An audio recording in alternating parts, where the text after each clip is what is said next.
उपदेशकाचा 8वा अध्याय 11 वचन, दुष्कर्माबद्दल शिक्षा तत्काळ होत नाही, म्हणून मानव पुत्रांचे मन दुष्कर्म करण्याकडे प्रवृत्त होते. चांगलं करत असलो ना, संकट आहे, समस्या आहे आणि त्याला आपल्याला तोंड देणंच देणं आहे.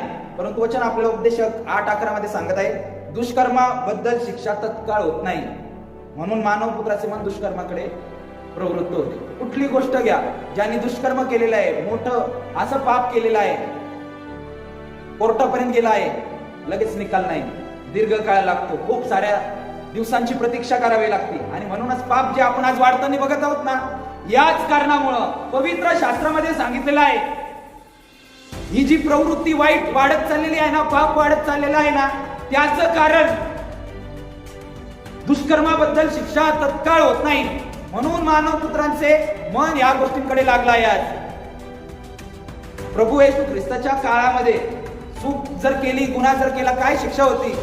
गंभीर गुन्हा केला तर क्रूसावरती टांगून खिळून मारलं जायचं. तशी शिक्षा जर आज असती ना, पाप इतकं वाढलं नसतं. परंतु आज उपदेशक म्हणजे जुन्या करारातील पुस्तक त्यामध्ये सांगितलेलं आहे 8व्या अध्यायामध्ये त्याच्या 11व्या वचनामध्ये, दुष्कर्माबद्दल तत्काळ शिक्षा होत नाही.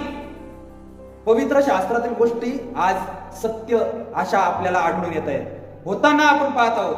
म्हणूनच इतकं सारं पाप, इतकी गुन्हेगारी वाढली आहे. परंतु चांगलं जो करत आहे ना, त्याला संकटाला, समस्याला तोंड द्यावं लागत आहे. पण विश्वासात आपल्याला टिकून राहायचं आहे. हल्ली मी सारखं म्हणत आहे, जो शेवटपर्यंत टिकेल तोच तरेल. वारंवार संदेशामधून हे सांगत आहे. प्रेषित 14:22 मध्ये आपल्याला वचन सांगत आहे, विश्वासात टिकून राहा, कारण आपल्याला पुष्कळ, 1-2 नव्हे, पुष्कळ खूप सारे संकटात टिकून देवाच्या राज्यात जावे लागते. आणि जर आपल्या जीवनामध्ये संकट आहे, समस्या आहे, तर निश्चितपणे आपण देवाच्या राज्यामध्ये चाललो आहोत असा त्याचा अर्थ होतो.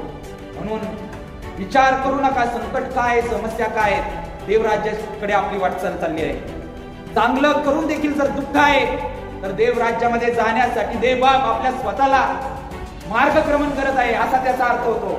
आणि म्हणून एक वचन वाचत या ठिकाणी मी थांबतो. खूप सारे वचन आजच्या या संदेशामधून मी सांगितले आणि हे शेवटचं वचन या साऱ्या वचनाला कव्हर करत आहे. ते वचन म्हणजे मार्क सुवर्तमान 1 अध्याय 15 वचन, काळाची पूर्णता झाली आहे व देवाचे राज्य जवळ आले आहे. पश्चाताप करा व सुवार्तेवर विश्वास ठेवा. काळाची पूर्णता झाली आहे व देवाचे राज्य जवळ आले आहे. पश्चाताप करा व सुवार्तेवर विश्वास ठेवा.